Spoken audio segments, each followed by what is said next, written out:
Vamos ler 1 Coríntios, capítulo 12, e eu não queria chegar nesse capítulo e lê-lo de forma isolada a tudo isso que a gente falou, porque esse capítulo é Paulo explicando tudo que está relacionado ao Espírito, para que a igreja entendesse como ela deveria utilizar aquilo que está disponível para ela do Espírito.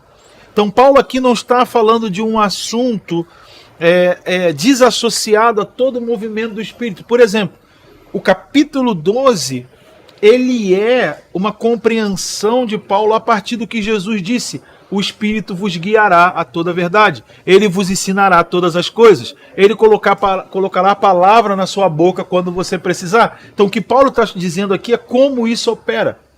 Então esse capítulo, eu escrevo aqui, é o benefício da operação do Espírito. Que benefício nós temos enquanto o Espírito opera? Ele nos leva a operar juntamente com ele, a termos uma atividade na nossa convivência espiritual, de servirmos os outros a partir da operação do Espírito.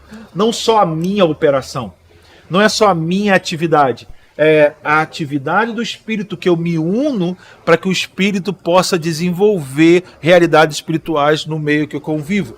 E Paulo começa dizendo assim, com respeito aos dons espirituais, eu não quero, irmãos, que vocês sejam ignorantes. Na sua Bíblia você vai ver um asterístico. E você vai ver talvez sugestões para ou das coisas espirituais, ou ainda das pessoas espirituais. Tem essas sugestões aí. No documento original grego, esse 12.1, 1 Coríntios 12.1, não tem a palavra dom aqui. Não existe a palavra dons. Tem a palavra pneumáticos. Com relação aos pneumáticos, aí uns defendem coisas espirituais, pessoas espirituais. O nosso saudoso Russell Shedd, né, uma das maiores autoridades bíblicas que nós já tivemos no Brasil, considerava esse capítulo, Paulo estaria dizendo que sobre as operações dos espíritos ministradores enquanto o Espírito Santo opera, ou seja, os anjos. Né?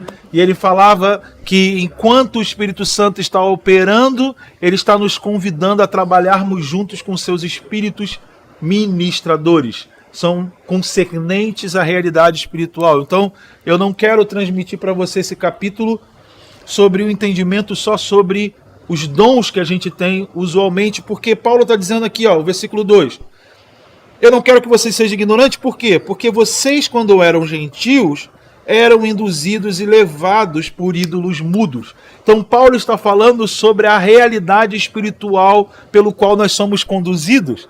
Fala, olha, não quero que vocês ignorem que existe uma realidade espiritual que os conduzem, que opera no meio de vocês. Por quê? Porque quando vocês eram pagãos, ofereciam culto aos outros deuses, também tinha lá manifestações espirituais que conduziam vocês, que formavam vocês. Então não ignore o fato de ter isso no meio de vocês. Vocês são guiados por essa manifestação. Então está vendo a conexão com que Jesus falou do Espírito Santo? Ele vos guiará.